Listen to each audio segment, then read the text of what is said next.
പാടില്ല. 3 പഠിച്ചതിന് ശേഷം മാത്രം 4 പഠിക്കുക. പക്ഷെ ഈ 3യും 4ഉം തമ്മിൽ ഇപ്പോഴത്തെ ഈ 1 and 2 ബ്ലോക്സ് തമ്മിൽ യാതൊരു ബന്ധമില്ല. അപ്പൊ നിങ്ങൾക്ക് വേണമെങ്കിൽ തിയറി ആദ്യം സ്റ്റാർട്ട് ചെയ്യണം എന്നുള്ളവർക്ക് ബ്ലോക്ക് 1 തുടങ്ങാം. ബ്ലോക്ക് 1 and 2ന് 3 and 4ഉം ആയിട്ട് കണക്ഷൻ ഇല്ല. ഈ പറയുന്ന 1 and 2ൽ നിങ്ങൾ പഠിക്കുന്നത് ആർട്ടിഫിഷ്യൽ ഇന്റലിജൻസിന്റെ കാര്യങ്ങളായിരിക്കും. അപ്പൊ ഈ ബ്ലോക്കിൽ ഫസ്റ്റ് ബ്ലോക്കിൽ നിങ്ങൾക്ക് 3 ചാപ്റ്റേഴ്സ് ഉണ്ട്. 4 ചാപ്റ്റേഴ്സ് ഉണ്ടെന്നാണ് വിശ്വാസം. 4 ചാപ്റ്റേഴ്സ് ഉണ്ട്. അപ്പൊ നിങ്ങൾക്ക് പേജ് നമ്പേഴ്സ് നോക്കിയാൽ അറിയാം. ടോട്ടലി നിങ്ങളുടെ അറ്റാച്ച്മെന്റ് 175 പേജസോളം ഉണ്ട്. പക്ഷെ അങ്ങനെ അത് കണ്ട് നിങ്ങൾ പേടിക്കേണ്ട കാര്യം ഞാൻ പറഞ്ഞില്ലേ, question paper point of view അല്ലെങ്കിൽ നിങ്ങൾക്ക് ചോദിക്കുന്ന ക്വസ്റ്റ്യൻ പോയിന്റ് ഓഫ് വ്യൂവില് അത്രയൊന്നും നമുക്ക് എക്സാമിനേഷന് ചോദിക്കാറില്ല, അല്ലെങ്കിൽ അത്രയും ഡെപ്തിൽ നിങ്ങൾ പഠിക്കേണ്ട ആവശ്യമില്ല. ഇതിൽ ഇമ്പോർട്ടൻ്റ് എന്ന് പറയുന്ന കാര്യങ്ങൾ ഒന്ന് ബ്രീഫ് ചെയ്ത് വായിച്ചു നോക്കുക. നിങ്ങൾ പഠിക്കുമ്പോൾ ഒരു റഫ് നോട്ട്ബുക്ക് എടുക്കുക.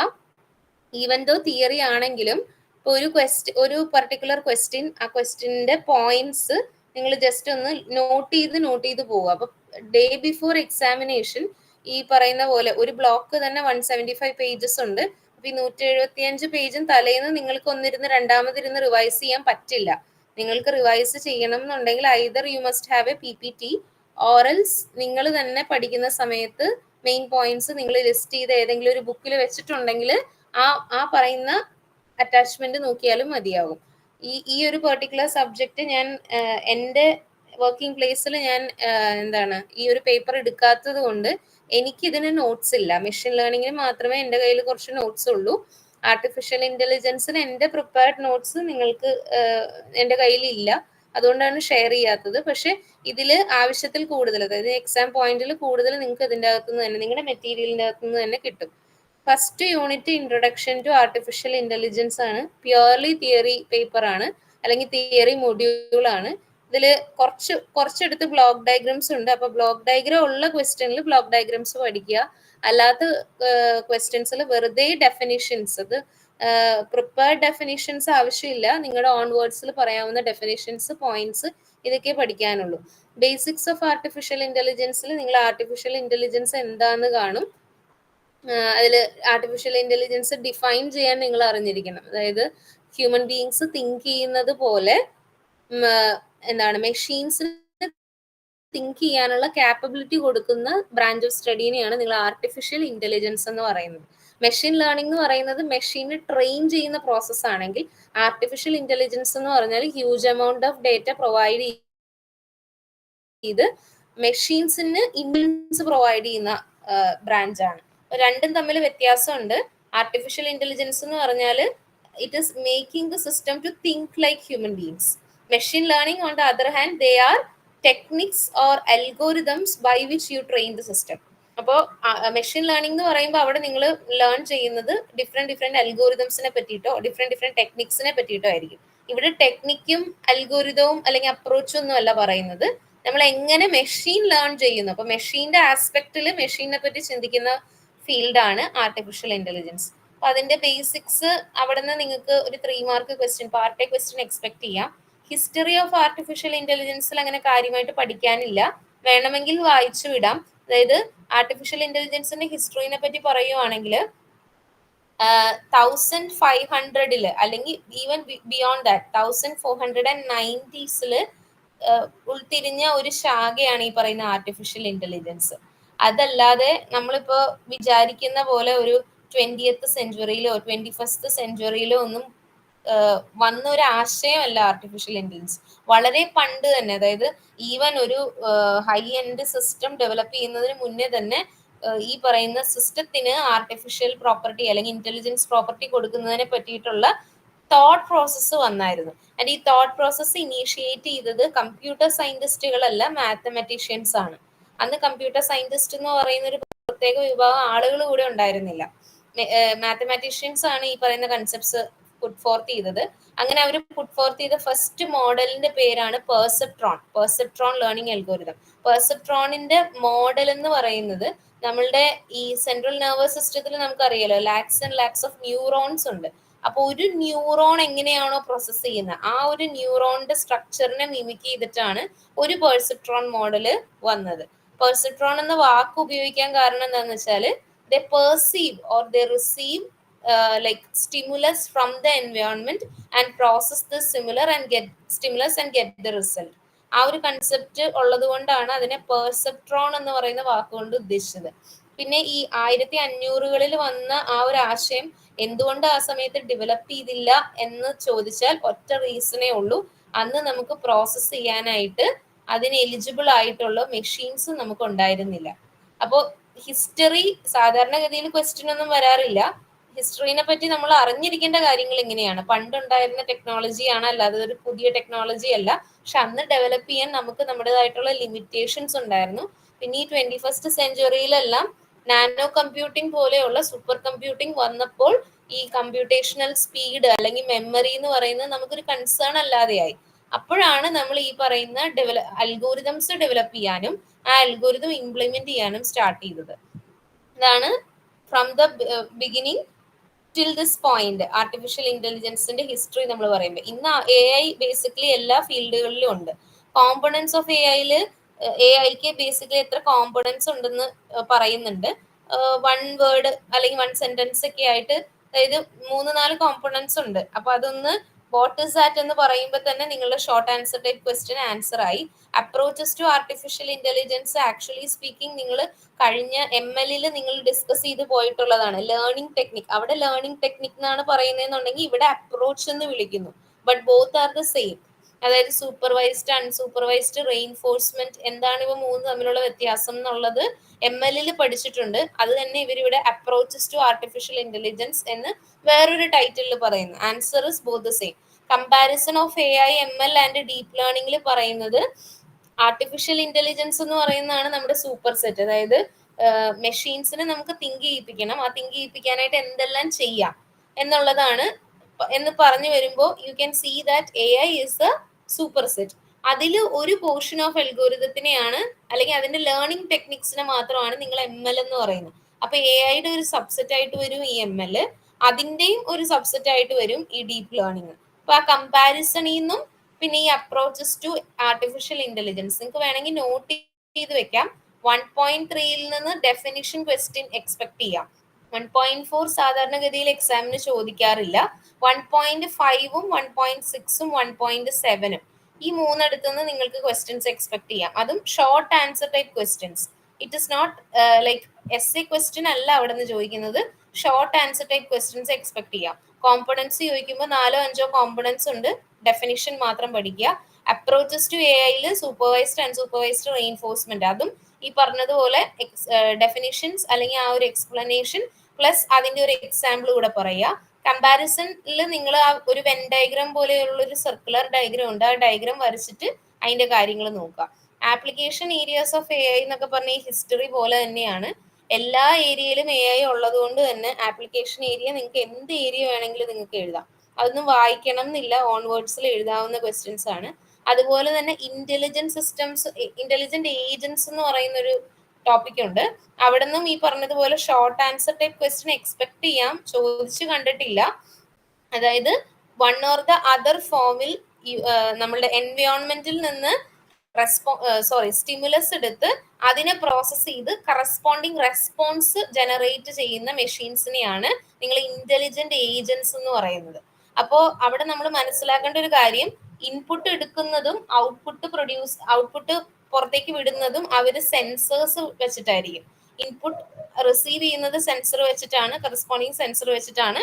അത് പ്രോസസ് ചെയ്ത് അതിന് റിസൾട്ട് കിട്ടിയതിന് ശേഷം ആ ഔട്ട്പുട്ട് അവർ കൺവേ കൂടെ ചെയ്യും. കൺവേ ചെയ്യാനും അവർക്ക് എന്തുണ്ട്, അവർക്ക് ഈ പറയുന്നത് പോലെ സെൻസേഴ്സ് ഓർ അതർ മെക്കാനിസംസ് ഉണ്ട്. അതിനെയാണ് ഇന്റലിജന്റ് സിസ്റ്റംസ് എന്ന് പറയുന്നത്. So you can expect questions from 1.3, 1.5, 1.6, 1.7 and 1.9. ഇത്രയാണ് മൊഡ്യൂൾ 1-ൽ തിയറി നിങ്ങൾ പഠിക്കേണ്ട കാര്യങ്ങൾ. ഇനി ജസ്റ്റ് നമുക്കതൊന്ന് നോക്കി പോകാം.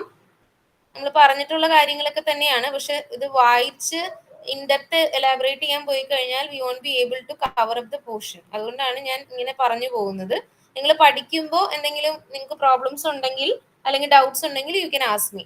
ബേസിക്സ് ഓഫ് ആർട്ടിഫിഷ്യൽ ഇന്റലിജൻസ് എന്ന് പറയുന്നതിൽ കണ്ടതേ ഒരു 8 ഡെഫിനിഷൻസ് അല്ല, 8 സെന്റൻസസ് കൊടുത്തിട്ടുണ്ട്. ആക്ച്വലി കണ്ടോ, ഒരു ഓതറിന്റെ പേര്, according to that author what he has told about AI.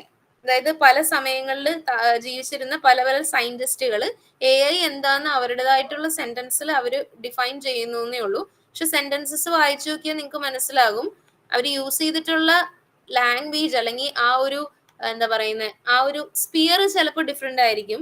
But എല്ലാവരും കൺവേ ചെയ്യുന്ന കാര്യം ഒന്ന് തന്നെയാണ്. What is AI providing intelligence to machine. ആ കാര്യം തന്നെ അവർ പല പല ഫീൽഡ് പലതിൽ പറയുന്നു. പക്ഷെ നിങ്ങൾ ഇതൊന്നും പഠിക്കണം എന്നില്ല. ഇപ്പൊ നിങ്ങൾക്ക് സിമ്പിളർ എന്ന് തോന്നുന്ന ഏതെങ്കിലും ഒരു സെന്റൻസ് നിങ്ങൾക്ക് പഠിക്കാം, ഒരൊറ്റ സെന്റൻസ്. അത് ഇന്ന സയന്റിസ്റ്റ് പ്രപ്പോസ് ചെയ്തു അല്ലെങ്കിൽ according to this particular scientist എന്ന് പറയാനല്ല. What is AI or define AI എന്ന് നിങ്ങളോട് ക്വസ്റ്റ്യൻ ചോദിക്കുമ്പോൾ നിങ്ങൾക്ക് ആൻസർ എഴുതാൻ വേണ്ടി മാത്രം. പിന്നെ ഇവിടെ താഴത്തേക്ക് വരുമ്പോൾ AI ടെക്നോളജീസ് ഇപ്പോ എങ്ങനെയാണ് പല പല ഫീൽഡുകളിൽ അപ്ലൈ ചെയ്യുന്നത്, ഫീൽഡിനെയാണ് അവർ ടെക്നോളജീസ് എന്ന് പറഞ്ഞ് ഉദ്ദേശിക്കുന്നത്. ആപ്ലിക്കേഷൻ ഫീൽഡ്സ് ഒരു ഡയഗ്രാം പോലെ കൊടുത്തിട്ടുണ്ട്. ആക്ച്വലി ഈ ഡയഗ്രാം അത്ര ഇമ്പോർട്ടന്റ് അല്ല, എന്നാലും നിങ്ങൾക്ക് ഒന്ന് നോക്കി പോവാം. അതായത് നമ്മൾ പറഞ്ഞല്ലോ ഇൻപുട്ട് പലതാവുന്നതനുസരിച്ച് ആപ്ലിക്കേഷൻ ടെക്നോളജീസ് അല്ലെങ്കിൽ ആപ്ലിക്കേഷൻ ഫീൽഡ് ഡിഫറെന്റ് ആവും. സെൻസിങ് ആണെങ്കിൽ അവിടെ അവർ എംപ്ലോയ് ചെയ്യുന്ന ടെക്നിക് എന്ന് പറയുന്നത് either computer vision or audio processing ആയിരിക്കും. അതായത് ഇമേജ് അല്ലെങ്കിൽ ഓഡിയോ ആയിരിക്കും അവിടെ സെൻസർ ഇൻപുട്ട് വഴി അല്ലെങ്കിൽ സെൻസിങ് വഴി അവർ കൂടുതലായിട്ടും അവർ എടുക്കുന്നത്.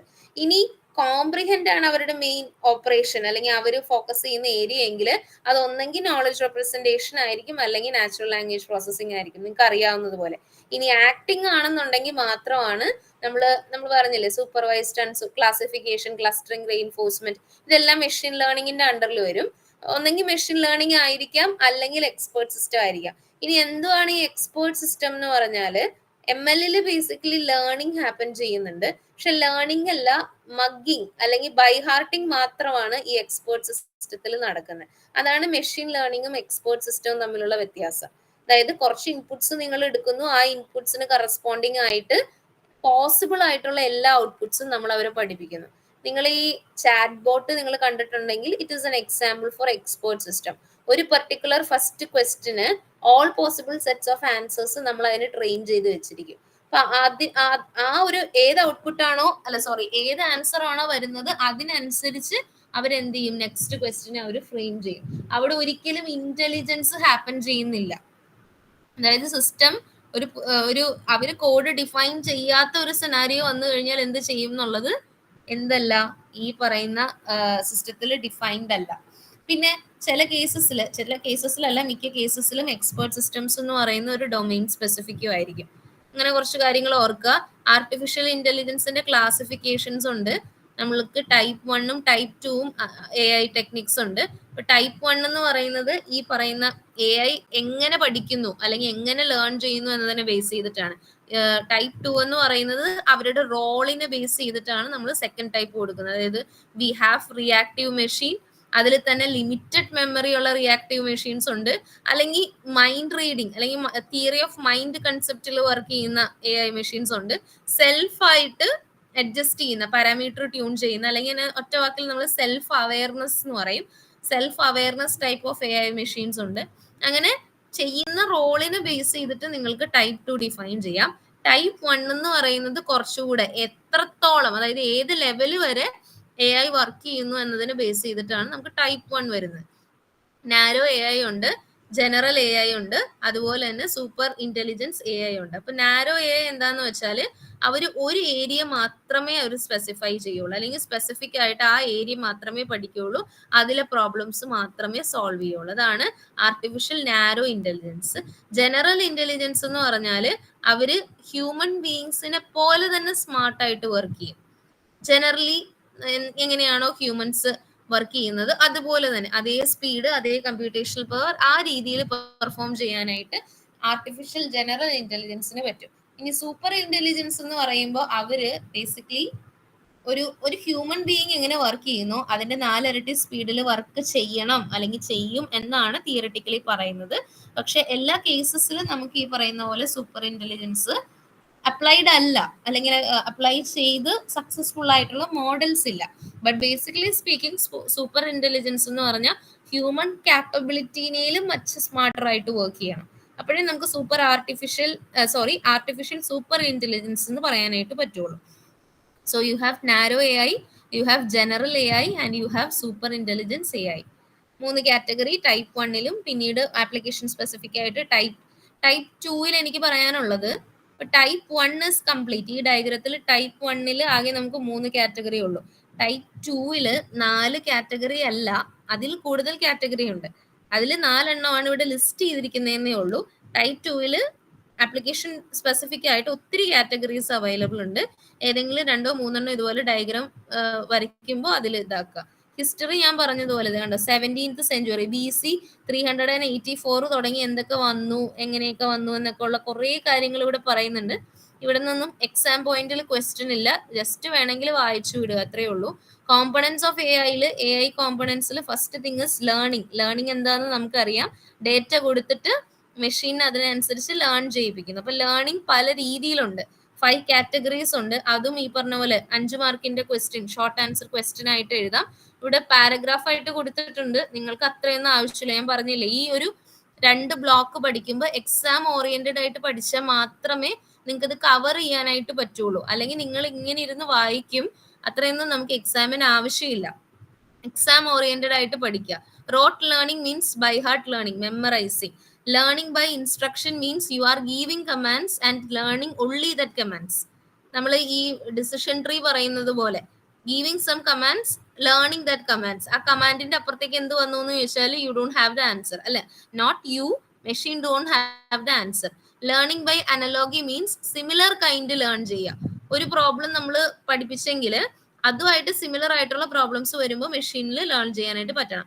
ഇൻഡക്ഷൻ മീൻസ് ഒരു സെറ്റ് ഓഫ് റൂൾസ് കൊടുക്കുന്നു, ആ സെറ്റ് ഓഫ് റൂൾസിൽ നിന്ന് ഒരു ആൻസർ അതിന് എന്ത് ചെയ്യണം, ഇൻഡക്ട് ചെയ്യാനായിട്ട് പറ്റണം. അതായത് സ്റ്റേറ്റ്മെന്റ് 1, സ്റ്റേറ്റ്മെന്റ് 2, സ്റ്റേറ്റ്മെന്റ് 3, സ്റ്റേറ്റ്മെന്റ് 4 നിങ്ങൾ കൊടുത്തു. ഈ 4 സ്റ്റേറ്റ്മെന്റ്സും കൂടെ കമ്പൈൻ ചെയ്താൽ ഒരു റിസൾട്ട് കിട്ടും. അല്ലെങ്കിൽ ആ 4 സ്റ്റേറ്റ്മെന്റിൽ നിന്നും നിങ്ങൾക്ക് ജനറലൈസ് ചെയ്തൊരു റിസൾട്ട് കണ്ടുപിടിക്കാം. That is learning by induction. And what is learning by deduction? Reverse thing. ഒരു സ്റ്റേറ്റ്മെന്റ് കിട്ടിക്കഴിഞ്ഞാൽ ആ സ്റ്റേറ്റ്മെന്റിൽ നിന്ന് ബ്രേക്ക് ചെയ്ത് മെഷീന് തന്നെ ഒരു 2-3 ഫാക്ട്സ്, ആ സ്റ്റേറ്റ്മെന്റിൽ കണ്ടെയ്ൻ ചെയ്യുന്ന 2-3 ഫാക്ട്സ് ഡിവൈഡ് ചെയ്തെടുക്കാനായിട്ട് പറ്റും. അതിനൊക്കെയാണ് നമ്മൾ ഈ പറയുന്ന ടെക്നിക്കുകൾ കൊണ്ട് പറയുന്നത്.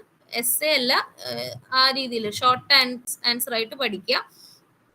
ഇനി നമുക്ക് ടൈപ്സ് ഓഫ് ലേണിംഗ് ഉണ്ട്. അതും നമ്മൾ നേരത്തെ പറഞ്ഞത് സൂപ്പർവൈസ്ഡ്, അൺസൂപ്പർവൈസ്ഡ്, റെയിൻഫോഴ്സ്മെന്റിന് മാത്രമേ ഡിഫറൻസ് ഉള്ളൂ. ലേണിംഗ് ബൈ റിവാർഡ്, അതൊക്കെ നമ്മൾ ലാസ്റ്റ് മൊഡ്യൂളിൽ നമ്മൾ കണ്ടതാണ്. ഇനി എന്താ പറയുന്നത്, യു ഹാവ് റീസണിങ് എന്താന്നൊക്കെ വായിക്കുക. ജസ്റ്റ് ഇതൊക്കെ വെറും തിയറിയാണ്. കറസ്പോണ്ടിങ് കാറ്റഗറി ഓഫ് ക്വസ്റ്റ്യൻസിന്റെ അണ്ടറിൽ ഈ പറയുന്ന പോയിന്റുകൾ ഇടുക എന്നുള്ളത് മാത്രമാണ് ഇത്. ഇനി അപ്രോച്ചസ് ടു എ ഐയില് നമ്മൾ വീണ്ടും അത് തന്നെയാണ് കാണുന്നത്. In approaches to A I you have different approaches. അത് ഇവിടെ ഈ ലിസ്റ്റ് ചെയ്തിരിക്കുന്ന കാര്യങ്ങൾ. ഒന്ന് Turing test machine, approaches to cognitive modelling, approach to law of thought and approaches to rational agent. ഡെഫിനിഷൻസും ഈ പറയുന്ന കാര്യങ്ങളെല്ലാം ഇവിടെ കൊടുത്തിട്ടുണ്ട്. സ്മോൾ പാരഗ്രാഫ്സ്, ജസ്റ്റ് വായിച്ചു നോക്കുക. വലിയ ഇമ്പോർട്ടന്റ് ഉള്ള ടോപ്പിക് ഒന്നും അല്ല. ഇനി കമ്പാരിസണിൽ ഞാൻ പറഞ്ഞു ഒരു when diagram. This when diagram is most important thing. Sub domains എന്ന് പറയുന്നത് ഡിഫറെന്റ് ആപ്ലിക്കേഷൻ ഏരിയാസ് ആണ്. അത് നിങ്ങൾക്ക് അറിയാവുന്നതാണ്. അതൊരു ഇമ്പോർട്ടന്റ് ഡയഗ്രാം അല്ല. പക്ഷെ ഈ comparison between AI, ML and DL എന്ന് ചോദിക്കുമ്പോൾ ഈ ഡയഗ്രാം വരച്ചു വെച്ചാൽ തന്നെ the concept is clear. Super set എന്ന് പറയുന്നത് AI ആണ്, അതിന്റെ സബ്സെറ്റ് ആണ് ML, അതിന്റെ സബ്സെറ്റ് ആണ് ഡീപ് ലേണിംഗ്. കുറച്ച് കാര്യങ്ങളുണ്ട്. ഇതെല്ലാം ഒരു ചെറിയ മാർക്കിന് ചോദിച്ചാൽ വാട്ട് വിൽ യു ആൻസർ അത് എഴുതുക. ഇനി ആപ്ലിക്കേഷൻ ഏരിയ ഞാൻ പറഞ്ഞല്ലോ, എല്ലാ ആപ്ലിക്കേഷൻ ഏരിയയിലും ഇപ്പൊ AI ഉണ്ട്. ഹെൽത്ത് കെയർ ആണെങ്കിലും അഗ്രികൾച്ചർ ആണെങ്കിലും retail, smart mobility includes transports and logistics, manufacturing, energy, അങ്ങനെ കുറെ വരെ ടോപ്പിക്സുകൾ കൊടുത്തിട്ടുണ്ട്. നിങ്ങൾക്ക് സ്വന്തമായിട്ട് നിങ്ങൾക്ക് എന്ത് എഴുതാൻ പറ്റുമോ അത് എഴുതുക. ഇന്റലിജന്റ് ഏജൻസ് നമ്മൾ പറഞ്ഞു, ഓട്ടോണോമസ് കൺട്രോൾ ആയിട്ടുള്ള, എന്നാൽ പെർസീവ് ചെയ്യാൻ പറ്റുന്ന, പെർസിസ്റ്റ് ചെയ്യാൻ പറ്റുന്ന, അഡാപ്റ്റ് ചെയ്യാൻ പറ്റുന്ന മെഷീനെയാണ് നിങ്ങൾ എന്ത് വിളിക്കുന്നത്, ഇന്റലിജന്റ് ഏജൻസ്. അതിന്റെ കോമ്പണൻസും കാര്യങ്ങളൊക്കെ കൊടുത്തിട്ടുണ്ട്. എക്സാമ്പിൾ വരെ കൊടുത്തിട്ടുണ്ട്. അത്രയൊന്നും നിങ്ങൾ പഠിക്കണ്ട. നിങ്ങൾ ഈ പറയുന്ന ക്വസ്റ്റ്യൻ ഒരു ഷോർട്ട് ആൻസർ ആയിട്ട് ചോദിച്ചാൽ എന്ത് എഴുതാം, ആ ഒരു കാര്യം മാത്രമേ ഈ ഇന്റലിജന്റ് ഏജൻസിന്ന് നിങ്ങൾ നോക്കിയാൽ മതി. So that's about your first block, അല്ലെങ്കിൽ sorry first module from the first block. ഇനി രണ്ടാമത്തെ യൂണിറ്റ് ആണ് പ്രോബ്ലം സോൾവിങ് യൂസിങ് സെർച്ച്. അതായത് AI ബേസിക്കലി നമുക്ക് യൂസ് ചെയ്യുന്നത് ആദ്യകാലങ്ങളിൽ കൂടുതലായിട്ടും യൂസ് ചെയ്തിരുന്നത് നമുക്ക് ഗെയിമിംഗ് ടൈപ്പ് ആപ്ലിക്കേഷൻസിലായിരുന്നു. എന്തുകൊണ്ട് ഗെയിമിംഗ് ടൈപ്പ് ആപ്ലിക്കേഷൻസിൽ യൂസ് ചെയ്തത് ആദ്യം? എന്റെ ബിഹൈൻഡ് റീസൺ ഇതാണ്. ഇപ്പൊ ഒരു കൺവെൻഷണൽ ഏതെങ്കിലും ഒരു പ്രോബ്ലം നിങ്ങൾക്ക് തരുവാണെങ്കിൽ ആ പ്രോബ്ലത്തിന് ഡിഫൈൻ ചെയ്യാനും ആ പ്രോബ്ലത്തിന് കറസ്പോണ്ടിങ് സൊല്യൂഷൻ ഒരു ഹാർഡ് കോഡോ അല്ലെങ്കിൽ ഒരു എന്താ പറയുന്നത് അതിന് ചെയ്യാൻ പറ്റിയ ഒരു ഡൈനാമിക് കോഡ് എഴുതാനായിട്ട് നമുക്ക് പറ്റും. പക്ഷേ ഒരു ഗെയിം എന്ന് പറയുമ്പോൾ actually it is based on, അല്ലെങ്കിൽ പ്രോബ്ലം സ്പേസ് ആയിക്കോട്ടെ, അതായത് അതിന്റെ സൊല്യൂഷൻ സ്പേസ് ആയിക്കോട്ടെ, അല്ലെങ്കിൽ പ്രോബ്ലത്തിന്റെ ആൻസർ ആയിക്കോട്ടെ, ഇതെല്ലാം ആക്ച്വലി വളരെ ഡൈനാമിക് ആണ്. അതായത് ഫസ്റ്റ് രണ്ട് ഇൻഡിവിജ്വൽസ് തമ്മിലുള്ള ഒരു ഗെയിം ആണെന്നുണ്ടെങ്കിൽ അതിൽ ഓരോ ഇൻഡിവിജ്വലിന്റെയും പ്രസന്റ് മൂവ് അനുസരിച്ച് അതിന്റെ സൊല്യൂഷൻ സ്പേസ് വളരെ വാസ്റ്റ് ആയിട്ട് ഡിഫൈൻഡ് ആയി പോകും. അപ്പൊ എല്ലാ സ്റ്റെപ്സും, അല്ലെങ്കിൽ ഒരു സ്റ്റെപ്പിന് കറസ്പോണ്ടിങ് ഇപ്പൊ 64 മൂവ് ഉണ്ടെങ്കിൽ ആ എല്ലാ മൂവും ഇനി ആ മൂവ്സിനെ ബേസ് ചെയ്തിട്ടുള്ള അടുത്ത പോസിബിൾ മൂവ്സ് എല്ലാം നമുക്ക് ഒന്ന് ഹാർഡ് കോഡ് ചെയ്ത് വെക്കാനോ അല്ലെങ്കിൽ അതിന് കറസ്പോണ്ടിങ് ആയിട്ട് ഒരു കോഡിംഗ് സെറ്റ് ചെയ്യാനായിട്ട് കൺവെൻഷണൽ പ്രോഗ്രാമിങ്ങിന് പോസിബിൾ അല്ല. അപ്പൊ അതുകൊണ്ടാണ് നമ്മൾ ഗെയിമിംഗ് ആപ്ലിക്കേഷൻസ് അല്ലെങ്കിൽ അതുപോലത്തെയുള്ള സിമിലർ ഡൊമൈൻസിന്, ഫോർ എക്സാമ്പിൾ ഇപ്പൊ DNA സീക്വൻസിങ്, അതൊരു ഗെയിമിംഗ് അല്ല, മറിച്ച് DNA തന്നെ ന്യൂക്ലിയോടൈഡ്സ് നിങ്ങൾ പഠിക്കുകയാണ്. ഇപ്പൊ ന്യൂക്ലിയോടൈഡ്സിൽ നിങ്ങൾക്ക് അറിയാം ഡിഫറെന്റ് കാറ്റഗറീസ് ഓഫ് പ്രോട്ടീൻസ് ഉണ്ടാവും. ആ പ്രോട്ടീൻസിന്റെ തന്നെ സ്ട്രക്ചർ ഡിഫറെന്റ് ആയിരിക്കും. ഒരേ പ്രോട്ടീൻ പക്ഷെ സ്ട്രക്ചർ ഡിഫർ ചെയ്യുന്നു. അങ്ങനെ അതിന്റെ പ്രോബ്ലം സ്പേസ് എന്ന് പറഞ്ഞാൽ വളരെ ലെങ്തിയാണ്, വളരെ വളരെ ലെങ്തിയാണ്. അപ്പൊ അത് നമുക്ക് ഒരിക്കലും ഒരു കൺവെൻഷണൽ പ്രോഗ്രാമിംഗ് യൂസ് ചെയ്ത് നമുക്ക് സോൾവ് ചെയ്യാനായിട്ട് പറ്റില്ല. അവിടെ നമ്മൾ AI പ്രോഗ്രാം ആണ് യൂസ് ചെയ്യുന്നത്. ഈ AI പ്രോഗ്രാം യൂസ് ചെയ്യുമ്പോൾ അവിടുത്തെ സെർച്ച് ടെക്നിക്സ് എന്താണെന്നുള്ളതാണ് നമ്മൾ ഈ പറയുന്ന എന്താണ് ഈ മൊഡ്യൂളിൽ നമ്മൾ കാണുന്നത്. കുറെ പ്രോബ്ലംസ് ജസ്റ്റ് നമ്മളൊന്ന് ഫെമിലറൈസ് ചെയ്തു പോകും. അതിൽ ആദ്യത്തെ പ്രോബ്ലം ആണ് ഈ 2.2 എന്ന് പറയുന്ന സെഷൻ. 2.2 എന്ന് പറയുന്ന സെഷനിൽ നിന്ന് പാർട്ട് എ ക്വസ്റ്റ്യൻസ് നിങ്ങൾക്ക് എക്സ്പെക്ട് ചെയ്യാം. അതായത് എന്താണ് പ്രോബ്ലം ഫോർമുലേഷൻ, എന്താണ് സ്റ്റേറ്റ് സ്പേസ്, എന്താണ് പ്രോബ്ലം സൊല്യൂഷൻ, എന്താണ് ഈ പറയുന്ന സൊല്യൂഷനിൽ നിന്നുള്ള സെർച്ചിങ് അൽഗോരിതം ചെയ്യുന്നത്, അല്ലെങ്കിൽ searching for a solution in a state space formulated. ഇത്രയും കാര്യങ്ങളിൽ നിന്ന് ചെറിയ മാർക്ക്, വാട്ട് ഈസ് ദാറ്റ് അല്ലെങ്കിൽ what do you mean by that എന്നുള്ള കാര്യങ്ങളെ അവിടെ പറയുന്നുള്ളൂ. അപ്പൊ അത് നിങ്ങൾ ആ ഒരു ഇതിൽ പഠിക്കുക. 2.3 is A problem, 2.4 is A problem. പിന്നെ നിങ്ങൾക്ക് 2.4 തന്നെ എൻക്യൂൻസും ഉണ്ട്, അതുപോലെ തന്നെ വാട്ടർ ജഗ് എന്ന് പറഞ്ഞ ചെറിയൊരു പ്രോബ്ലം ഉണ്ട്. അപ്പൊ ഈ ഒരു അതായത് 2.3 2.4 ഈ കാര്യങ്ങളെല്ലാം നിങ്ങൾ എന്ത് ചെയ്താൽ മതി, വാട്ട് ഈസ് ദറ്റ് പ്രോബ്ലം എന്ന് മാത്രമേ പഠിച്ചാൽ മതി. കാര്യം എക്സാമിനേഷന് നിങ്ങൾക്ക് ക്വസ്റ്റ്യൻ അങ്ങനെ വരുള്ളൂ, അല്ലാതെ ആ പ്രോബ്ലം സോൾവ് ചെയ്യാനായിട്ട് നമ്മളോട് ചോദിക്കില്ല. ഇപ്പോ 8 പസിൽ പ്രോബ്ലം എന്ന് പറഞ്ഞാൽ ഒരു ഗ്രിഡില് നിങ്ങൾ നമ്പേഴ്സിന് പ്ലേസ് ചെയ്യുന്ന പ്രോബ്ലം ആണ്. അപ്പൊ ആ പ്രോബ്ലം എന്താന്ന് മാത്രം പഠിക്കുക. നിങ്ങൾക്ക് ഒരിക്കലും ഒരു സെറ്റ് തന്നിട്ട് അതിനെ സോൾവ് ചെയ്ത് തരാനായിട്ട് പറയത്തില്ല. കാര്യം ആ നമ്പറിന്റെ കോമ്പിനേഷൻ അനുസരിച്ച് അതിനൊരു n number of possible solutions ഉണ്ടാവും. അതിൽ ആ n നമ്പർ ഓഫ് പോസിബിൾ സൊല്യൂഷൻസിൽ നിങ്ങൾക്ക് വേർസ്റ്റ് ആയിട്ട് വർക്ക് ചെയ്യുന്ന സൊല്യൂഷൻ ഉണ്ടാവും, ബെസ്റ്റ് കേസ് സൊല്യൂഷൻ ഉണ്ടാവും, ആവറേജ് കേസ് സൊല്യൂഷൻസും ഉണ്ടാവും. ഇപ്പൊ for example total 64 sets of possible solutions ഉണ്ട്. 64 സെറ്റ് ഓഫ് പോസിബിൾ സൊല്യൂഷൻ നിങ്ങൾക്ക് എക്സാമിനേഷന് എഴുതി വെക്കാനൊന്നും പറ്റില്ല.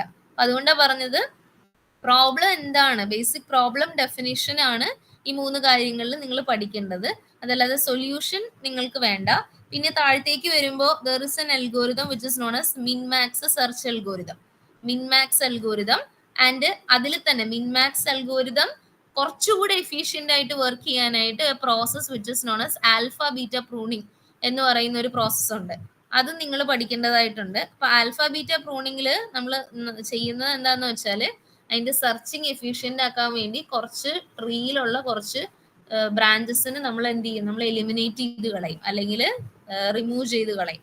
അതെങ്ങനെയാണ് ചെയ്യുന്നതെന്നുള്ള കാര്യവും നമ്മൾ അവിടെ പഠിക്കേണ്ടതാണ്. അപ്പൊ അത്രയാണ് ബേസിക്കലി ഈ പറയുന്നത്. അപ്പോൾ ഇവിടെ ഈ യൂണിറ്റ് 2-ൽ നിന്ന് നമ്മൾക്ക് ചോദിക്കാവുന്ന ക്വസ്റ്റ്യൻ എന്ന് പറഞ്ഞ 2.6ന്റെ അൽഗോരിതം. 2.6 ഈ അൽഗോരിതം സപ്പോർട്ട് ചെയ്യുന്ന ഒരു എക്സാമ്പിൾ ട്രീ വരച്ച് കാണിക്കുക.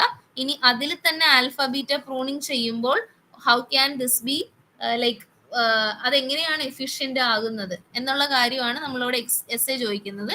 അതിന് മുന്നേ കിടക്കുന്ന ടോപ്പിക്സ് എല്ലാം ചെറിയ മാർക്കുകളുടെ ക്വസ്റ്റ്യൻസ് ആയിട്ട് ചോദിക്കാവുന്നതാണ്. അല്ലെങ്കിൽ പിന്നെ വേറൊരു രീതിയിൽ ചോദിക്കാം, 2 പ്രോബ്ലംസ് എ ബി ആയിട്ട് ചോദിക്കാം. അപ്പൊ നിങ്ങൾ ആ പ്രോബ്ലം ഡിഫൈൻ ചെയ്യണം. കമ്പൈൻഡ് ആയിട്ട് നിങ്ങൾക്ക് ഒരു എസ്സേയുടെ മാർക്കിലേക്ക് നിങ്ങൾ എത്തും. അങ്ങനെയും ചോദിക്കാം, എ ബി ആയിട്ടും ചോദിക്കാം. സിംഗിൾ എസ്സേ ആയിട്ട് ചോദിക്കാൻ സ്കോപ്പുള്ള ക്വസ്റ്റ്യൻ മിൻമാക്സ് സെർച്ച് സ്ട്രാറ്റജിയും അതിൽ തന്നെ alpha beta pruning algorithm work ചെയ്യുന്ന കാര്യമാണ്.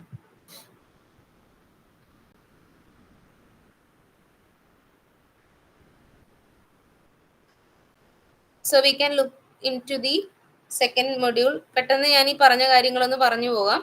സ്റ്റേറ്റ് സ്പേസ് എന്തായിരിക്കും? State space is a space which you define for a problem.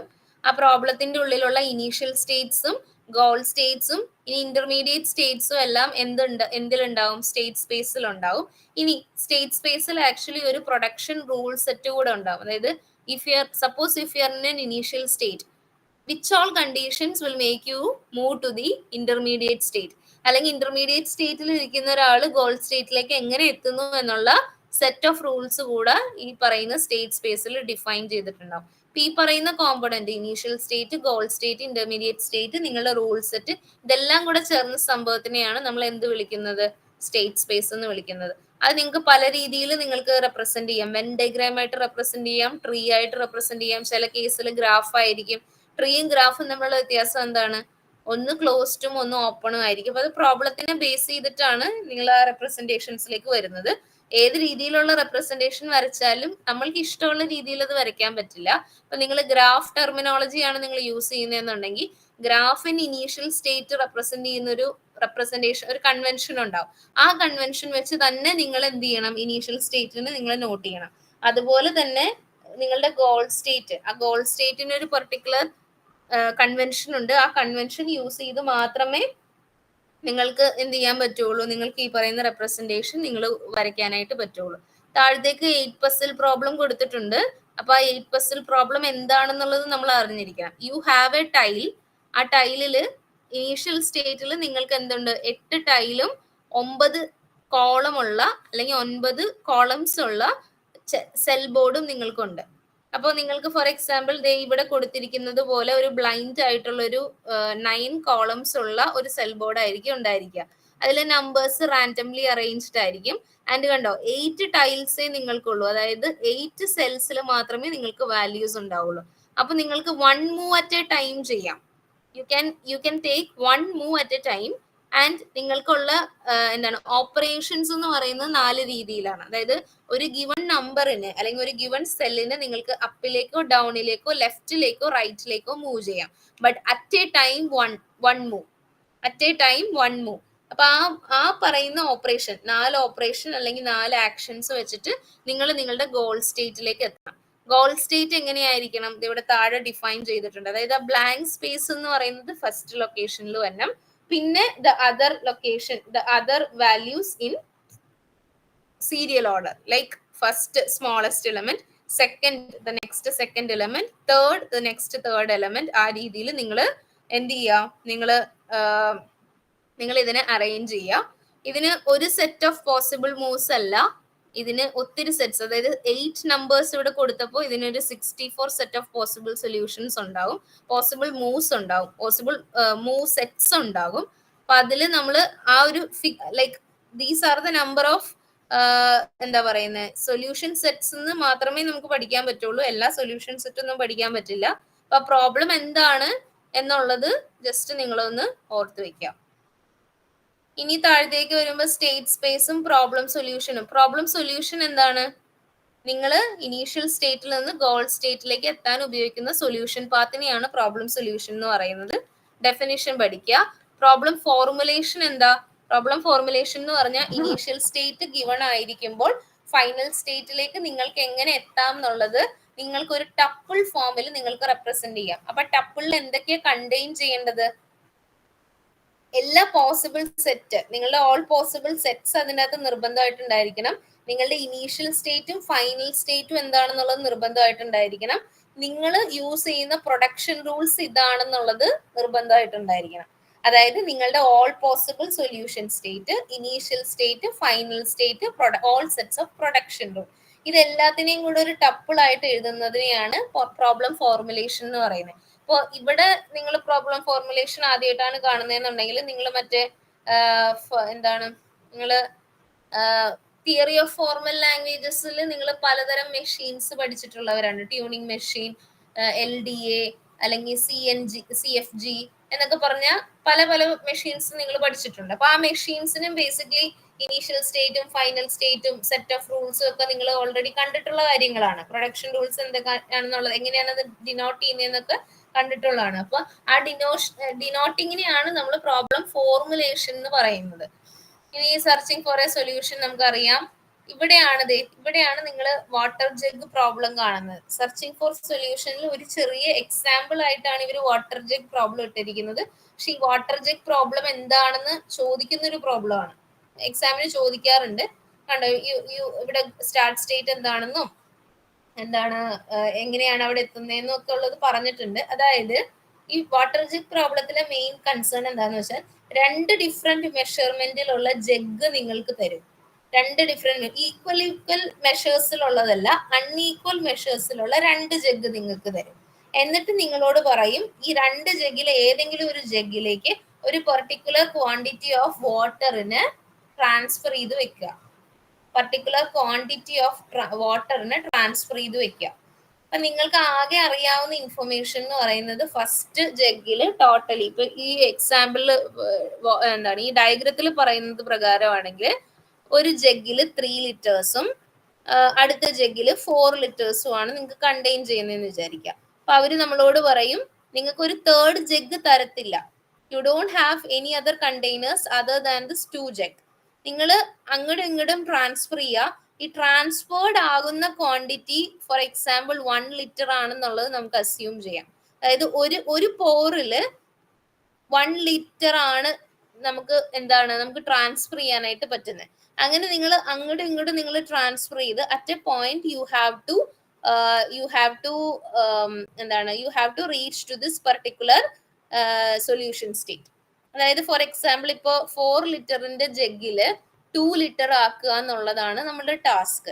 അപ്പൊ എങ്ങനെ നിങ്ങൾക്ക് ആക്കാൻ പറ്റും എന്നുള്ളതാണ് ചോദിക്കുന്നത്. അപ്പൊ ഈ അപ്പുറത്തേക്ക് പോർ ചെയ്യുന്നതല്ല, യൂസിങ് എ പമ്പ് എന്നാ പറയുന്നത്. ഈ ഒരു സിനാരിയോയിൽ അവർ പമ്പ് യൂസ് ചെയ്തിട്ടാണ് അപ്പുറത്തേക്ക് ഇപ്പുറത്തേക്കും ട്രാൻസ്ഫർ ചെയ്യുന്നതെന്ന് പറയുന്നുണ്ട്. ഈ പമ്പിലാണ് ആക്ച്വലി ഒരു സക്കിൽ അവർക്ക് എത്രത്തോളം ക്വാണ്ടിറ്റി ഇൻടേക്ക് ചെയ്യാൻ പറ്റും, മാക്സിമം 1 ലിറ്റർ. അപ്പൊ പോർ ചെയ്യുമ്പോൾ നമ്മൾ ആക്ച്വലി ഈ ജഗ്ഗിന്റെ ടോട്ടൽ കപ്പാസിറ്റിയും കൂടെ കൺസിഡർ ചെയ്യണം. ഓവർഫ്ലോ ചെയ്യാനായിട്ട് പാടില്ല, അല്ലെങ്കിൽ ഓവർഫ്ലോ ചെയ്യുന്ന സിനാരിയോ വരാനായിട്ട് പാടില്ല. അറ്റ് എ ടൈം നമുക്ക് കണ്ടെയ്ൻ ചെയ്യാവുന്ന വോളിയം എന്ന് പറയുന്നത് 1 ലിറ്റർ ആണ്. അങ്ങനെ നിങ്ങൾ ട്രാൻസ്ഫർ ചെയ്ത് പറഞ്ഞിരിക്കുന്ന ജഗ്ഗിലേക്ക് നിങ്ങളുടെ വേണ്ട റിക്വയർഡ് ക്വാണ്ടിറ്റി ഓഫ് വാട്ടറിലേക്ക് എത്തിക്കുക. That is what water jug problem do. അപ്പൊ അവിടെ ഇവർ പറയുന്നത് പോലെ ഒരു സെറ്റ് ഓഫ് പ്രൊഡക്ഷൻ റൂൾസ് ഒക്കെ കൊടുത്തിട്ടുണ്ട്. നിങ്ങൾ സൊല്യൂഷൻ കണ്ടുപിടിക്കുക അല്ലെങ്കിൽ സൊല്യൂഷനിലേക്ക് എത്തുക എന്ന് പറയുമ്പോൾ മാത്രമേ നമ്മൾ ഇതൊക്കെ സ്വന്തമായിട്ട് ചെയ്യേണ്ട ആവശ്യം വരുള്ളൂ. അപ്പൊ നിങ്ങൾ ലാബിൽ ഇതൊക്കെ ചെയ്യുമ്പോൾ you can define the code for this corresponding problem. അവിടെയും നിങ്ങൾ സൊല്യൂഷൻ എത്തിക്കേണ്ട, മറിച്ച് കോഡ് എഴുതാനായിട്ട് നിങ്ങൾ പഠിച്ചാൽ മതി. തിയറി എക്സാമിന് നിങ്ങളോട് solution ചോദിക്കത്തുമില്ല. The third one is 8 puzzle problem. 8 puzzle problem ഇത് തന്നെയാണ്. അത് നമ്മൾ ഓൾറെഡി ഡിസ്കസ് ചെയ്തു. ഒരു എംപ്റ്റി സ്പേസ് ഉണ്ടാകും ആൻഡ് ടോട്ടൽ 9 ഗ്രിഡ്സ് ഉണ്ടാകും. അതിൽ 8 വാല്യൂസ് ഉണ്ടാകും. എന്തോ ഒരു ഡൗട്ട് മിസ്, ഇപ്പൊ ഈ ജഗ്ഗിന്റെ പ്രോബ്ലത്തിൽ എന്താണ് ആൻസർ ചെയ്യേണ്ടി വരിക? എങ്ങനെയായിരിക്കും ക്വസ്റ്റ്യൻ വരിക? നമ്മളോട് ചോദിക്കുന്നത് വാട്ടർ ജഗ് പ്രോബ്ലം എന്ന് മാത്രമേ ചോദിക്കുള്ളൂ. അപ്പൊ നിങ്ങൾ പറയേണ്ടത് in water jug problem you would have 2 jugs of 2 different quantities. Let it be X and Y എന്ന് പറഞ്ഞ് നിങ്ങൾ തന്നെ പറയുക. And according to the problem definition you would be asked to convert 1 jug quantity into this particular limit. അതായത് already existing values അല്ലാതെ ഇപ്പൊ ആദ്യത്തെ ജഗിന് ഒരു കപ്പാസിറ്റി ഉണ്ട്, രണ്ടാമത്തെ ജഗിന് വേറൊരു കപ്പാസിറ്റി ആയിരിക്കും. അപ്പൊ ഈ രണ്ട് കപ്പാസിറ്റി അല്ലാതെ വേറെ ഏതെങ്കിലും ഒരു ക്വാണ്ടിറ്റി വാല്യൂവിലേക്ക് ഏതെങ്കിലും ഒരു ജഗിനെ കൺവേർട്ട് ചെയ്യുക. ആൻഡ് ഈ പറയുന്ന മൂവ്സിന് സർട്ടൺ ക്രൈറ്റീരിയ ഉണ്ട്. ഫോർ എക്സാമ്പിൾ ഇപ്പൊ ജഗ് കൺവേർഷനിൽ നമ്മൾ കൺവേർട്ട് ചെയ്യുമ്പോൾ അറ്റ് എ ടൈം ഇപ്പൊ ഒരു പമ്പ് യൂസ് ചെയ്തോ അല്ലെങ്കിൽ നിങ്ങൾ പോർ ചെയ്തോ കൺവേർട്ട് ചെയ്യുമ്പോൾ at a time 1 litre would be transferred correctly. നമ്മൾ മാനുവലി പോർ ചെയ്യുമ്പോൾ 1 ലിറ്റർ തന്നെ അല്ലല്ലോ എക്സാക്ട്ലി വീഴുന്നത്. പക്ഷെ ഇവിടെ ഈ പ്രോബ്ലത്തിന്റെ അസംഷനിൽ നമ്മൾ പറയുന്നുണ്ട് അറ്റ് എ ടൈം ഒരു ട്രാൻസ്ഫറിൽ 1 ലിറ്റർ ആണ് ട്രാൻസ്ഫേർഡ് ആവുന്നത്.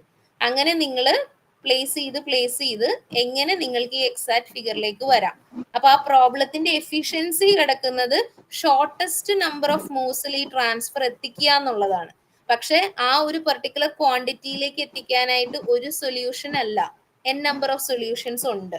ഈ കാര്യങ്ങളെല്ലാം നിങ്ങൾ തിയറിറ്റിക്കലി ഡിസ്ക്രൈബ് ചെയ്താൽ മതിയാവും. Okay miss, thank you. Okay, ഇനി ഇത് നമ്മൾ ഓൾറെഡി പറഞ്ഞിട്ടുള്ള പ്രോബ്ലം ആണ് 8 പസിൽ പ്രോബ്ലം. ഈ 8 പസിൽ പ്രോബ്ലവും നിങ്ങൾ തിയറിറ്റിക്കലി ഫോർമുലേറ്റ് ചെയ്യാൻ നിങ്ങൾ അറിഞ്ഞിരിക്കണം. 9 ടൈല്, 9 ടൈലിൽ 8 വാല്യൂ. എന്നിട്ട് നമ്മുടെ ഫൈനൽ സ്റ്റേറ്റ് എന്താണ്? ഈ ബ്ലാങ്ക് ടൈല് ഫസ്റ്റ് വരണം, പിന്നീടുള്ള വാല്യൂസ് സീക്വൻഷ്യൽ ഓർഡറിൽ റിമൈനിങ് വരണം.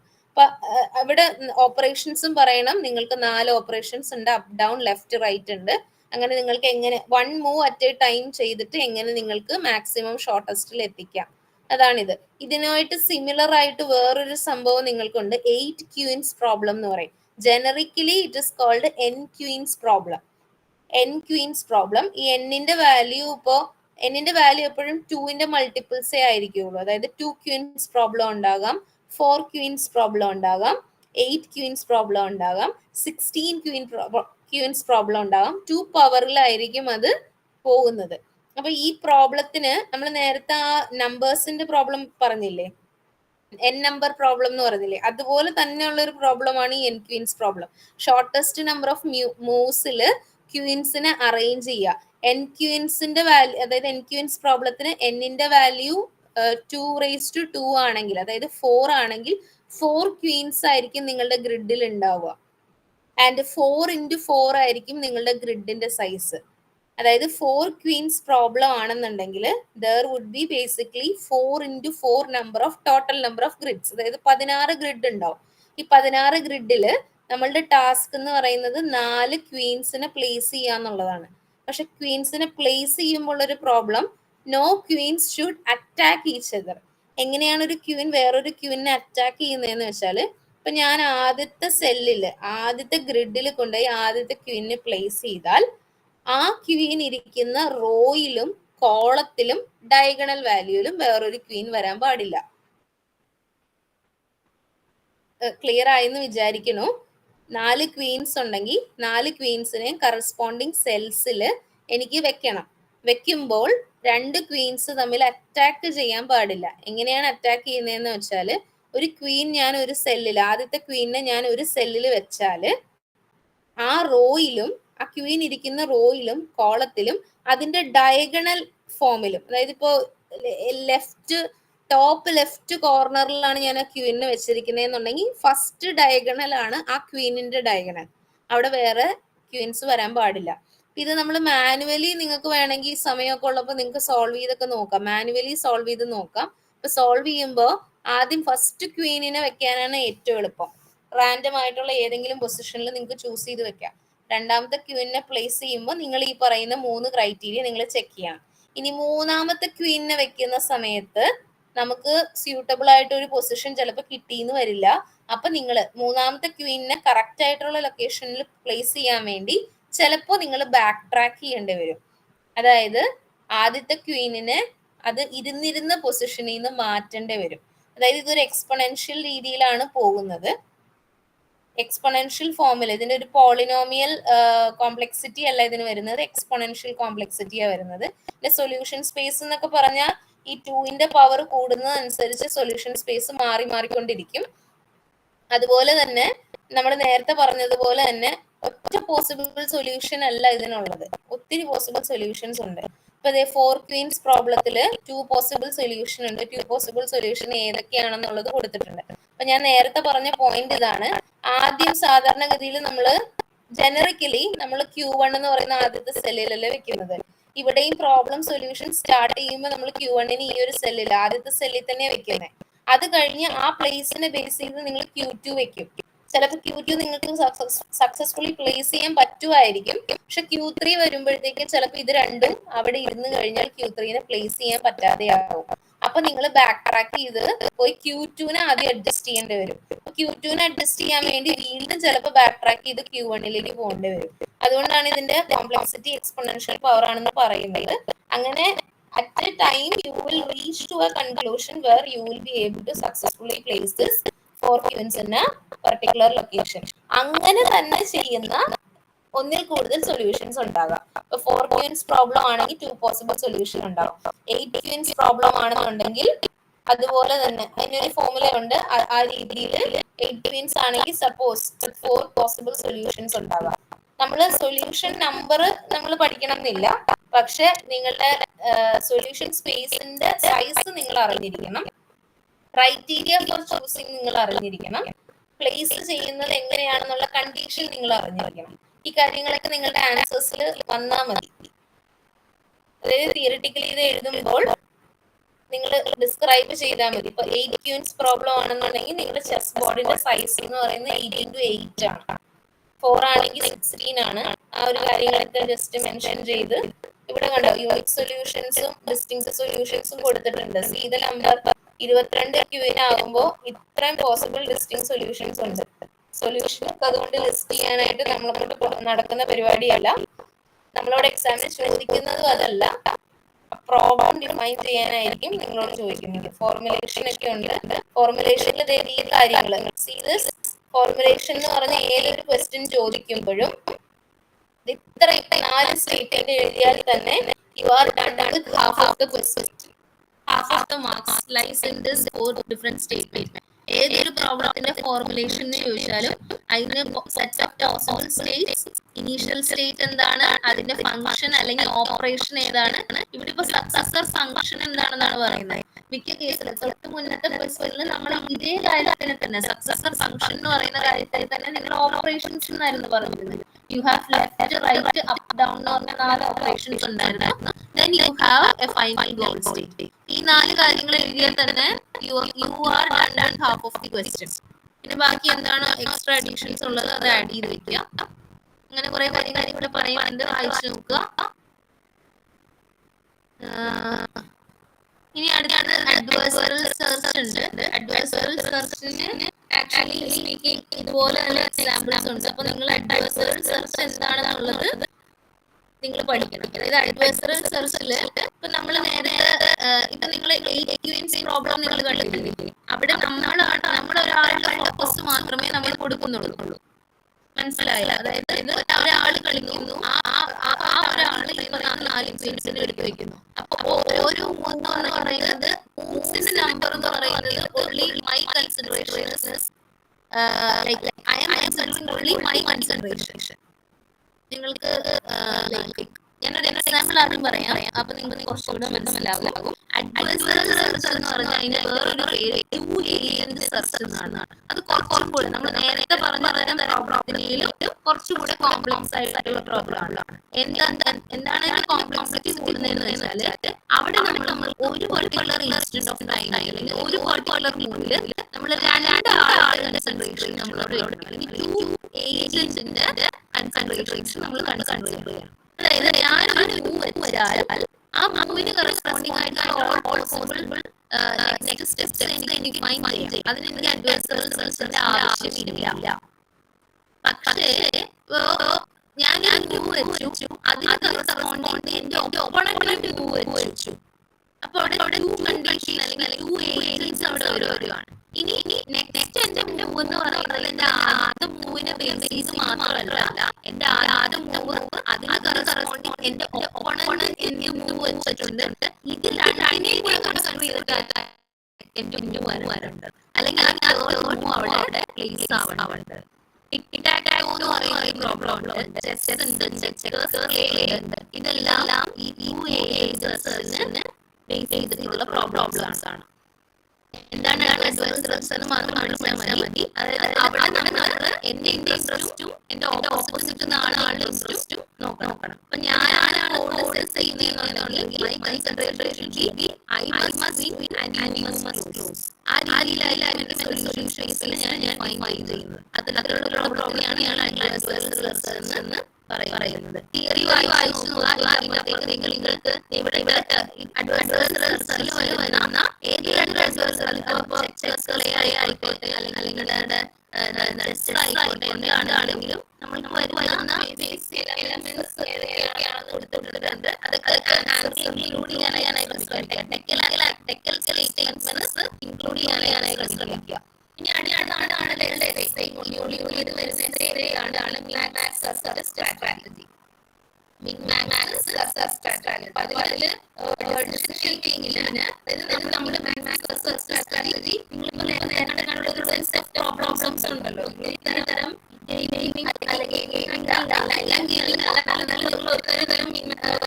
പ്രോബ്ലം സ്റ്റേറ്റ്സ് നിങ്ങളിലൂടെ കണ്ടു.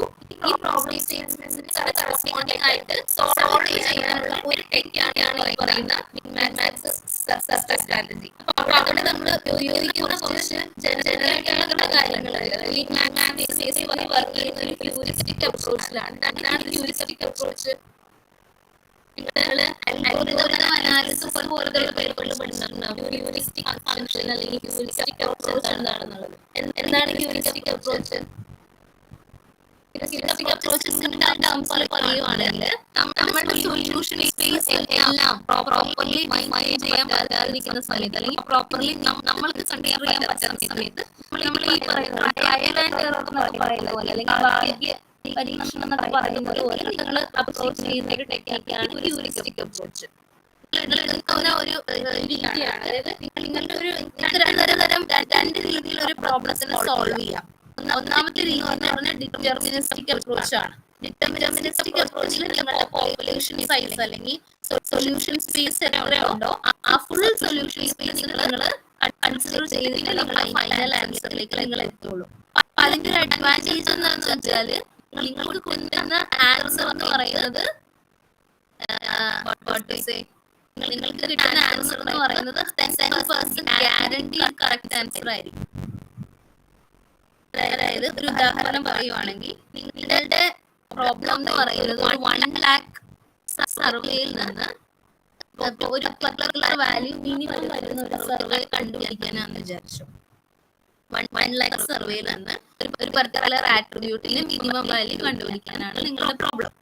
അപ്പോ നിങ്ങളുടെ ടോട്ടൽ സർവേ എന്ന് പറയുന്നത് 1000 ആണെന്ന് വിചാരിക്കുക. 1000 ആണെന്ന് വിചാരിക്കുക.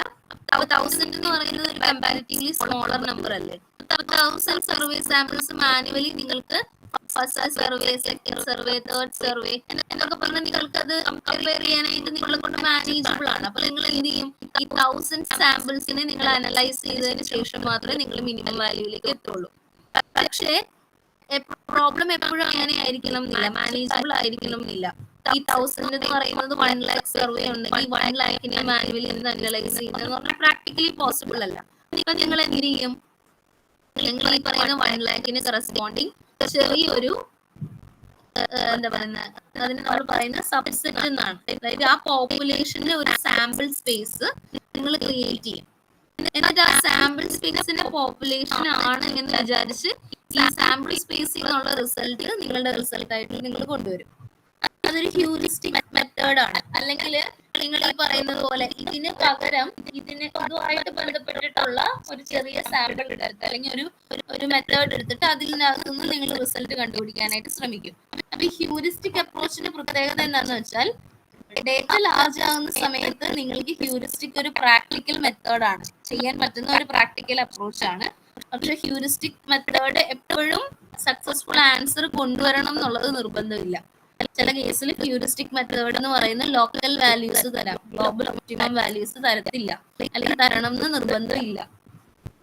നമ്മളിവിടെ മിൻമാക്സ് സ്ട്രാറ്റജിയിൽ ഉപയോഗിക്കുന്ന ഹ്യൂറിസ്റ്റിക് ഫംഗ്ഷൻ ആണ് എന്ന് മാത്രമാണ് ഞാൻ പറയാൻ ഉദ്ദേശിച്ചത്. ആൻഡ് അവിടെ അവർ ആക്ച്വലി ബാക്ക് ട്രാക്കിംഗും കൂടെ കൊണ്ടുവരുന്നുണ്ട്. അതായത് ഏതെങ്കിലും ഒരു പോയിന്റിൽ നിങ്ങളുടെ ആൻസറിൽ എറർ ഉണ്ട് അല്ലെങ്കിൽ എറർ നിങ്ങൾ ക്യാരി ഫോർവേഡ് ചെയ്യുന്നുണ്ട് എന്ന് മനസ്സിലാക്കുന്ന പക്ഷം they backtrack. they move to the previous step and revise the step. ഇത്തരം കാര്യങ്ങളെല്ലാം ഈ മിൻമാക്സ് അൽഗോരിതത്തിൽ ചെയ്യുന്നുണ്ട് നമ്മള്. അപ്പൊ അവിടെ നിങ്ങൾക്ക് കാണാൻ പറ്റും, ഇപ്പൊ നിങ്ങളുടെ data when they are, for example ഒരു 2-player ഗെയിമിന് ഒരു ട്രീ ലൈക്ക് റെപ്രസെന്റേഷനിൽ കൊടുത്തിരിക്കുന്നതാണ്. അതാണ് നിങ്ങളുടെ പ്രോബ്ലം, 2-player ഗെയിം. അതിന് ആ ഗെയിമിങ്ങിന്റെ സൊല്യൂഷൻസ് അവരൊരു ഒരു ട്രീ ലൈക്ക് സ്ട്രക്ചറിൽ തന്നിട്ടുണ്ടെങ്കിൽ മിൻമാക്സ് അൽഗോരിതം വെച്ച് ചെയ്യുമ്പോൾ നിങ്ങൾ ലോവർ നോഡിന്, ലീഫ് നോഡിനല്ല, ലോവർ നോഡിന് ആദ്യം നിങ്ങൾ മിൻ അസൈൻ ചെയ്യും. അവിടെ നിന്ന് നെക്സ്റ്റ് ഇന്റർമീഡിയറ്റ് നോഡിന് നിങ്ങൾ മാക്സ് അസൈൻ ചെയ്യും. പിന്നെ മിൻ, പിന്നെ മാക്സ്, പിന്നെ മിൻ, ആ രീതിയിൽ നിങ്ങൾ ഓൾട്ടർനേറ്റ് ആയിട്ട് നിങ്ങൾക്ക് വാല്യൂസ് നിങ്ങൾക്ക് അസൈൻ ചെയ്ത് കഴിഞ്ഞാൽ നിങ്ങൾക്ക് global optimum value can be obtained in the root node. അതാണ് പ്രൊസീജിയർ. മിൻമാക്സ് അൽഗോരിതത്തിന്റെ പ്രൊസീജിയർ ഇതാണ്. If the level is minimizing, the node will accept the minimum value from the successor node. If the level is maximizing, the node will accept the maximum value from the successor. അതായത് നിങ്ങളിപ്പോ left എൻഡിൽ നിന്ന് നമുക്ക് തുടങ്ങാം. ഇവിടെ നിങ്ങൾ ഒരിക്കലും നിങ്ങൾ ബാക്ക് ട്രാക്കിംഗ് ഉപയോഗിക്കുന്നില്ല. നിങ്ങൾ എന്താണ്, ഹ്യൂറിസ്റ്റിക് മെത്തേഡിൽ നിങ്ങൾ ചെയ്യുവാണ്. അപ്പൊ നോക്കിക്കേ, ലീഫ് നോഡ്സിൽ നിങ്ങൾക്ക് 5 and -1 ഉണ്ട്. ഫസ്റ്റ് നോഡിൽ നിങ്ങൾ അസൈൻ ചെയ്തിരിക്കുന്നത് നിങ്ങൾക്ക് സ്റ്റാർട്ട് ചെയ്യാനായിട്ട് പറ്റുന്നത് മിനിമം വാല്യൂ വെച്ചിട്ടാണ്. അപ്പോ നോക്കുക, 5-ന്റെയും -1-ന്റെയും മിനിമം എന്താണ്? It is -1. സോ ഈ നോഡിലേക്ക് you can assign -1 as your node value. ഇനി അടുത്ത നോഡ്സ് നോക്കുക, 4 and 3. 4 and 3യുടെ മിനിമം വാല്യൂ എന്താണ്? It is 3. And next node -2 -5, അതിന്റെ മിനിമം വാല്യൂ എത്രയാണ്? -5. ആക്ച്വലി സ്പീക്കിംഗ് നമ്മൾ ഇങ്ങനെയല്ല നമ്മൾ പോകുന്നത്, നമ്മൾ ഇവിടെ നിന്ന് നമ്മൾ മുകളിലേക്കാണ് പോകുന്നത്. ഡെപ്ത് ഫസ്റ്റ് സെർച്ച് ആണ് എന്ത്? Minmax algorithm. അതായത് നമുക്ക് സെർച്ചിങ് സ്ട്രാറ്റജി 2 രീതിയിലുണ്ട്. ബ്രെഡ്ത്ത് ഫസ്റ്റ് സെർച്ചും ഉണ്ട്, ഡെപ്ത് ഫസ്റ്റ് സെർച്ചും ഉണ്ട്. ഡെപ്ത് ഫസ്റ്റ് സെർച്ചിൽ നമുക്ക് ഔട്ട്പുട്ട് ഗ്യാരണ്ടീഡ് ആണ്. ബ്രെഡ്ത്ത് ഫസ്റ്റ് സെർച്ച് എപ്പോഴും ഔട്ട്പുട്ട് ഗ്യാരണ്ടി തരണം എന്നില്ല. ഇവിടെ നമ്മൾ ഡെപ്ത് ഫസ്റ്റ് സെർച്ച് ആണ് നമ്മൾ യൂസ് ചെയ്യുന്നത്. അതായത് starting from the root node, നിങ്ങൾ ആദ്യം തന്നെ നിങ്ങൾ ഈ ലെഫ്റ്റ് എൻഡിലേക്കാണ് വരുന്നത്. ലെഫ്റ്റ് എൻഡിൽ last 2 leaf node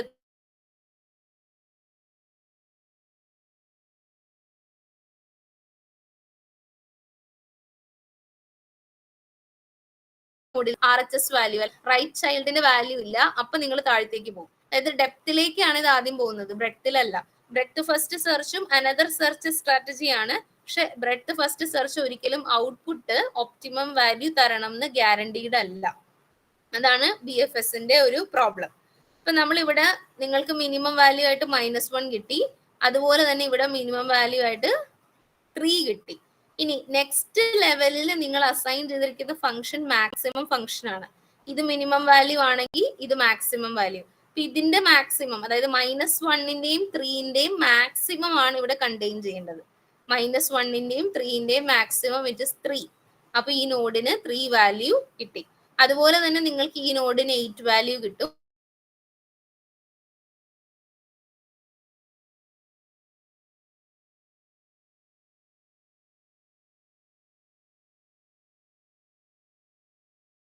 value for 3 and 8 it is 3.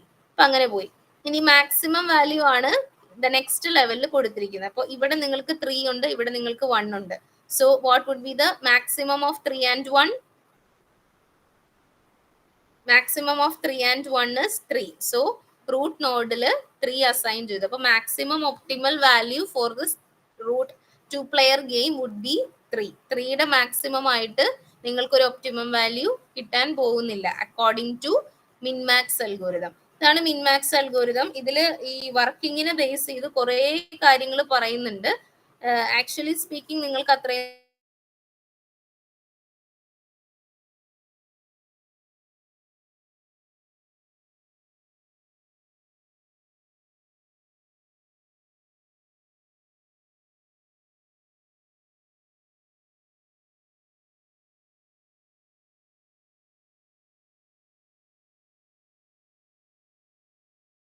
T into M.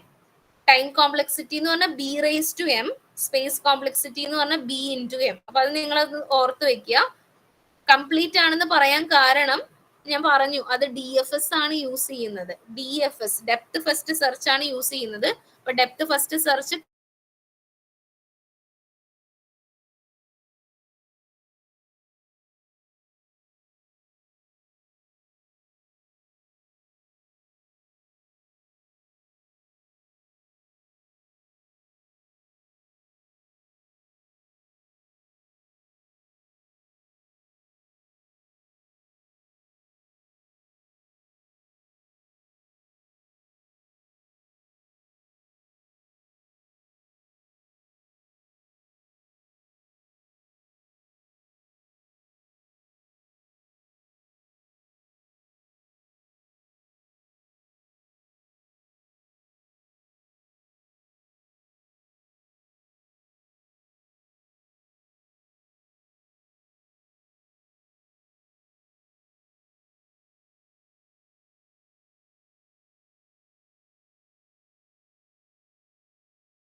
Technique ഉണ്ടോ, അല്ലെങ്കിൽ അത് ചെയ്യാൻ ആവശ്യമില്ലാത്ത ഏതെങ്കിലും ടെക്നിക്ക് ഉണ്ടോ എന്ന് ചെക്ക് ചെയ്യണം, which is called alpha beta pruning. അപ്പൊ നോർമൽ മിൻമാക്സ് അൽഗോരിതത്തിന്റെ ഡിസഡ്വാൻറ്റേജ് ഓവർകം ചെയ്യാൻ വേണ്ടി നിങ്ങൾ കൊണ്ടുവരുന്ന ഒരു സെർച്ച് സ്ട്രാറ്റജിയാണ് ആൽഫ ബീറ്റ പ്രൂണിങ്.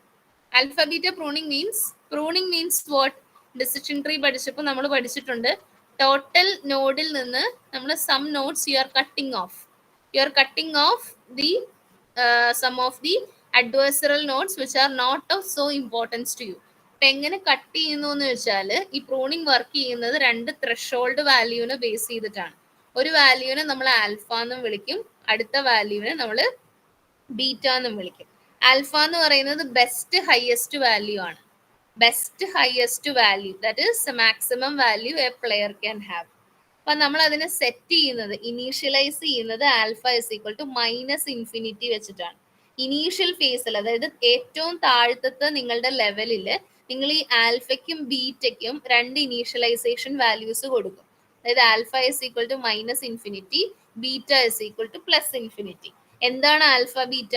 ആൽഫ എന്ന് പറഞ്ഞാൽ best highest value it can have, and beta എന്ന് പറയുന്നത് best lowest value it can have. അപ്പൊ ലോവസ്റ്റ് വാല്യൂവിനാണ് നിങ്ങൾ +ഇൻഫിനിറ്റി കൊടുക്കേണ്ടത്, ഹയസ്റ്റ് വാല്യൂവിനാണ് നിങ്ങൾ -ഇൻഫിനിറ്റി വെച്ച് ഇനീഷ്യലൈസ് ചെയ്യേണ്ടത്. അപ്പൊ നമുക്ക് ചില കേസസിൽ ഈ ആൽഫയുടെയും ബീറ്റയുടെയും വാല്യൂ കമ്പയർ ചെയ്ത്, ആൽഫയുടെയും ബീറ്റയുടെയും പ്രസന്റ് വാല്യൂ കമ്പയർ ചെയ്ത് ചില നോഡുകളെ നമ്മൾക്ക് വിസിറ്റ് ചെയ്യാതെ അതിനെ അങ്ങ് എലിമിനേറ്റ് ചെയ്ത് കളയാം, അല്ലെങ്കിൽ പ്രൂൺ ചെയ്ത് കളയാം.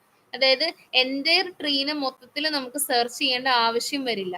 ആ കണ്ടീഷൻ ഏതാന്ന് വെച്ചാൽ, ഇപ്പൊ നമ്മൾ ആൽഫേനെയും ബീറ്റേനെയും നമ്മൾ പറഞ്ഞല്ലോ, -ഇൻഫിനിറ്റി +ഇൻഫിനിറ്റി ആയിട്ട് നമ്മൾ ഇനീഷ്യലൈസ് ചെയ്തു. ഓരോ ലെവൽ കഴിയും തോറും ഈ ആൽഫയുടെയും ബീറ്റയുടെയും വാല്യൂ അപ്ഡേറ്റ് ചെയ്തുകൊണ്ടിരിക്കും. ചില പോയിന്റിൽ, നിങ്ങൾ എല്ലാ പോയിന്റിലും നിങ്ങൾ കണ്ടീഷൻ ചെക്ക് ചെയ്യണം. ഏതെങ്കിലും ഒരു പോയിന്റിൽ alpha greater than or equal to beta വരുവാണെങ്കിൽ, വരുവാണെങ്കിൽ നമുക്ക് എന്ത് ചെയ്യാം? Updated value of alpha greater than beta ആണെന്നുണ്ടെങ്കിൽ ആ നോഡിനെ ആക്ച്വലി നമ്മൾ കൺസിഡർ ചെയ്യേണ്ട കാര്യമില്ല. നോഡല്ല, ആ ഒരു ബ്രാഞ്ചിനെ നമുക്ക് കൺസിഡർ ചെയ്യേണ്ട ആവശ്യമില്ല. That branch can be pruned off, അല്ലെങ്കിൽ cut off from the tree. അപ്പൊ നമ്മൾ ഇങ്ങനെ ആൽഫ ബീറ്റ പ്രൂണിങ് ചെയ്യുന്നത് വഴി നമ്മൾ ആ ഒറിജിനൽ ട്രീനെ നിങ്ങൾ ഒരു സ്മോളർ സബ് ട്രീ ആക്കി മാറ്റുകയാണ്. അപ്പൊ നിങ്ങളുടെ സെർച്ച് സ്പേസ് കുറഞ്ഞു, നിങ്ങളുടെ ടൈം കോംപ്ലക്സിറ്റിയും സ്പേസ് കോംപ്ലക്സിറ്റിയും നിങ്ങൾക്ക് കൺസിഡറബിളി നിങ്ങൾക്ക് റെഡ്യൂസ് ചെയ്യാം. അതും ഈ പറഞ്ഞതുപോലെ ഒരു ഡയഗ്രാം വെച്ചിട്ട് നിങ്ങൾക്ക് എന്ത് ചെയ്യാം? നിങ്ങൾക്ക് എക്സ്പ്ലെയിൻ ചെയ്ത് കാണിച്ചു കൊടുക്കാം. ആൽഫ ബീറ്റ പ്രൂണിങ് ബേസിക്കലി നിങ്ങൾ എംപ്ലോയ് ചെയ്യുന്നത് നിങ്ങളുടെ സെർച്ച് സ്പേസ് കുറയ്ക്കാനായിട്ടാണ്. പ്രൂണിങ് ചെയ്യണ കണ്ടീഷൻ എന്തായിരുന്നു? ആൽഫ ഗ്രേറ്റർ, ഇവിടെ കൊടുത്തിട്ടുണ്ട്, alpha greater than or equal to beta. If condition alpha greater than or equal to beta is satisfied, you can prune that particular subtree. അതാണ് നമ്മളുടെ condition. ഇതിനെ base ചെയ്തിട്ട് നമുക്ക് ചില നോട്ട്സ് നിങ്ങൾ ഡിലീറ്റ് ചെയ്ത് കളയും. ആൻഡ് ഇപ്പൊ മിൻമാക്സ് അൽഗോരിതം ഒറ്റയ്ക്ക് നമ്മളോട് സാധാരണഗതിയിൽ ചോദിക്കാറില്ല. Role of alpha beta pruning in minmax algorithm അങ്ങനെ ചോദിച്ചാലാണ് നിങ്ങളുടെ എസ്സേയുടെ ടോട്ടൽ മാർക്കിന് അത് ആവുള്ളൂ. Role of minmax in alpha. അപ്പൊ നിങ്ങൾ ആൻസർ സ്റ്റാർട്ട് ചെയ്യേണ്ടത് ഇങ്ങനെയാണ്. മിൻമാക്സ് അൽഗോരിതം ഒരു ബേസിക് ഹ്യൂറിസ്റ്റിക് സെർച്ച് ആണ്. അതിൽ നമ്മൾ ബാക്ക് ട്രാക്കിംഗ് ഉപയോഗിക്കുന്നേ ഉള്ളൂ. പക്ഷെ നമ്മൾ ചെയ്യുന്നത് സ്ട്രെയിറ്റ് ഫോർവേഡ് പ്രൊസീജിയർ. അതിലിപ്പോൾ ഒരു ട്രീക്ക് ഇത്ര ബ്രാഞ്ച് ഉണ്ട്, ഇത്ര ലെവൽ ഉണ്ടെങ്കിൽ ആ ഫുൾ നോട്ട്സിന് നിങ്ങൾ വിസിറ്റ് ചെയ്യും. അപ്പോൾ അത് ആസ് എ റിസൾട്ട് അതിന്റെ ഒരു ഡ്രോബാക്ക് ആയിട്ട് വരുന്നത്, ട്രീയുടെ സൈസ് ലാർജ് ആകുമ്പോൾ ഇതുപോലെ ഒരു കംപ്ലീറ്റ് DFS ചെയ്യാനായിട്ട് നിങ്ങൾക്ക് പറ്റില്ല. അപ്പോൾ നിങ്ങൾ ഉപയോഗിക്കുന്ന ഒരു മെത്തഡോളജി, അല്ലെങ്കിൽ നിങ്ങൾക്ക് എംപ്ലോയ് ചെയ്യാൻ പറ്റുന്ന ഒരു മെത്തഡോളജിയാണ് alpha beta pruning or alpha beta cut off. Alpha beta cut off പറയുമ്പോൾ ഇതാണ് ആൽഫ ബീറ്റ കട്ട് ഓഫ് എന്ന് പറഞ്ഞതിന് ശേഷം ഈ ടേബിളിൽ പറഞ്ഞിരിക്കുന്ന 4 സ്റ്റെപ്സ് അത് നിങ്ങൾ എഴുതി വെക്കണം, which is algorithm four alpha beta pruning. അവിടെ ഒന്നുമില്ല, ആൽഫയും ബീറ്റയും എന്താണ്? ആൽഫയും ബീറ്റയും ഇനീഷ്യലൈസ് ചെയ്യുന്ന വാല്യൂ, ദാറ്റ് ഇസ് ആൽഫ എന്ന് പറയുന്ന -ഇൻഫിനിറ്റി, ബീറ്റ എന്ന് പറയുന്ന +ഇൻഫിനിറ്റി. ഏത് കണ്ടീഷനിൽ നമുക്ക് ഈ പറയുന്ന സബ് ട്രീനെ നമുക്ക് പ്രൂൺ ചെയ്യാം? Alpha greater than or equal to beta ആകുമ്പോൾ നിങ്ങൾക്ക് എന്ത് ചെയ്യാം? ആ പറയുന്ന നോഡിനെ നിങ്ങൾക്ക് പ്രൂൺ ചെയ്യാം എന്നുള്ള കണ്ടീഷൻ. ഇത്രയും കാര്യങ്ങളാണ് അൽഗോരിതത്തിൽ പറയുന്നത്. ആ രീതിയിൽ അപ്ഡേറ്റ് ചെയ്യുക. പിന്നെ ഈ പറഞ്ഞ പോലെ ഒരു പ്രോബ്ലം ഒന്നും ചെയ്ത് കാണിക്കണം എന്നില്ല, പക്ഷെ എന്താണ് ഇത് വെച്ചിട്ട് ഒരു ട്രീ ഒക്കെ വരച്ചിട്ട് എക്സ്പ്ലെയിൻ ചെയ്ത് കഴിഞ്ഞാൽ ഇറ്റ് വുഡ് ബി ഗുഡ്. അപ്പൊ മിൻമാക്സ് പ്ലസ് ആൽഫ ബീറ്റ കൂടെ ചേരുന്നത് സെക്കൻഡ് മൊഡ്യൂളിൽ നിന്ന് ചോദിക്കാൻ പറ്റുന്ന ഒരു ക്വസ്റ്റ്യൻ ആണ്. ഇവിടെ നിങ്ങൾക്ക് ഒരു പല പല സ്റ്റേജിൽ ഒരു സ്റ്റേജിൽ ഒരു പ്രൂണിങ് വെച്ചിട്ടാണ് അപ്ഡേറ്റ് ചെയ്തിട്ടുള്ള ഒരു എക്സാമ്പിൾ ഒക്കെ ഇവിടെ കൊടുത്തിട്ടുണ്ട്. ഈ ആസ് ഡിഫറെന്റ് ഫിഗേഴ്സ് ABCDE എന്ന് പറഞ്ഞ് CD, അതായത് ഒരൊറ്റ പ്രോബ്ലം ആണ്. ആ ഒരൊറ്റ പ്രോബ്ലത്തിന്റെ ഫൈനൽ ഡയഗ്രാം എന്ന് പറയുന്നത് ഏറ്റവും അവസാനം കാണും. 2 player സെർച്ച് ഗെയിം ഫിഗർ 22. ആ ഫിഗർ 22ലേക്ക് എത്താനായിട്ട് അവര് എഫ് ഡിഫറെന്റ്, അതായത് ABCDEF 6 പ്രൂണിങ് അവർ ചെയ്തിട്ടുണ്ട്. 6 ഡിഫറെന്റ് സ്റ്റെപ്സിൽ അവർ വാല്യൂ അപ്ഡേറ്റ് ചെയ്തിട്ടുണ്ട്. ആ സ്റ്റെപ്സ് ഏതൊക്കെയാണെന്നുള്ളത് മേളിലത്തുള്ള ഡയഗ്രാംസ് നോക്കിക്കഴിഞ്ഞാൽ നിങ്ങൾക്ക് കാണാൻ പറ്റും. അതായത് നോർമൽ നമ്മുടെ മിൻമാക്സ് അൽഗോരിതം അപ്ഡേറ്റ് ചെയ്യുന്ന അതേ മെത്തേഡ് തന്നെയാണ്. ആദ്യത്തെ നോഡിന് ഈ പറയുന്ന പോലെ ഐദർ മിൻ ഓർ മാക്സ്, പിന്നെ മിൻ, പിന്നെ മാക്സ്, ആ രീതിയിൽ തന്നെയാണ് അപ്ഡേറ്റ് ചെയ്യുന്നത്. പക്ഷെ ആ മിൻമാക്സിന്റെ കൂടെ തന്നെ ഓരോ ലെവലിലും അവർ ആൽഫയും ബീറ്റയും കൂടെ അവർ കൺസിഡർ ചെയ്തിട്ടുണ്ട്. ആൽഫ ബീറ്റ പ്രൂണിങ് വിത്ത് മിൻമാക്സ് അൽഗോരിതം. അപ്പൊ ആദ്യത്തെ ആൽഫയുടെ വാല്യൂ എന്ന് പറയുന്നത് -ഇൻഫിനിറ്റി ആയിരിക്കും, പിന്നെ അത് +ഇൻഫിനിറ്റി ആയിരിക്കും. ഓരോ ലെവലില് നിങ്ങൾ ഈ മിന്നും മാക്സും അസൈൻ ചെയ്യുമ്പോൾ അതിനനുസരിച്ച് കറസ്പോണ്ടിങ് നിങ്ങളുടെ ആൽഫ ബീറ്റ അപ്ഡേറ്റ് ആവും. എന്നിട്ട് ഫൈനൽ നോഡിലേക്ക് എത്തുമ്പോൾ നിങ്ങൾ നോർമൽ മിൻമാക്സ് അൽഗോരിതം ചെയ്യുമ്പോൾ നിങ്ങളുടെ റൂട്ട് നോഡിൽ എത്രയാണോ നിങ്ങൾക്ക് വാല്യൂ കിട്ടിയത് അത് തന്നെ ഇവിടെ കിട്ടുള്ളൂ. കാര്യം ഇവിടെയും ചെയ്യുന്ന അൽഗോരിതം എന്ന് പറയുന്നത് മിൻമാക്സ് ആണ്. നിങ്ങൾക്ക് ഇവിടെ നോക്കിയാൽ കാണാം എയുടെ നോഡിന് കറസ്പോണ്ടിങ് 3 ആണ് ഇവരിവിടെ മെൻഷൻ ചെയ്തേക്കുന്നത്. മിൻമാക്സ് മാത്രം നമ്മൾ നോക്കിയപ്പോഴും എയുടെ വാല്യൂ എന്ന് പറയുന്നത്, റൂട്ടിന്റെ വാല്യൂ എന്ന് പറയുന്നത് 3 തന്നെയാണ് അവിടെ കിട്ടിയത്. പക്ഷെ ഇവിടെ നമ്മൾ വാല്യൂ തെറ്റായത് കൊണ്ടല്ല ആൽഫ ബീറ്റ കൊണ്ടുവന്നത്, മറിച്ച് ആ എൻറ്റയർ ട്രീ നമുക്ക് സെർച്ച് ചെയ്യാൻ പറ്റത്തില്ല, അല്ലെങ്കിൽ ആ സെർച്ച് ചെയ്യേണ്ട റിക്വയർമെന്റ് മാറ്റാൻ വേണ്ടി ട്രീ സെർച്ചിങ് എന്ന് പറയുന്നത് മിനിമൈസ് ചെയ്യാൻ വേണ്ടിയിട്ടാണ് നിങ്ങൾ ഈ പ്രൂണിങ് ടെക്നിക്ക് നിങ്ങൾ കൊണ്ടുവന്നത്. അത് നിങ്ങളുടെ ഇതായിട്ടുള്ള വേർഡ്സിൽ നിങ്ങൾ എലാബറേറ്റ് ചെയ്യുക.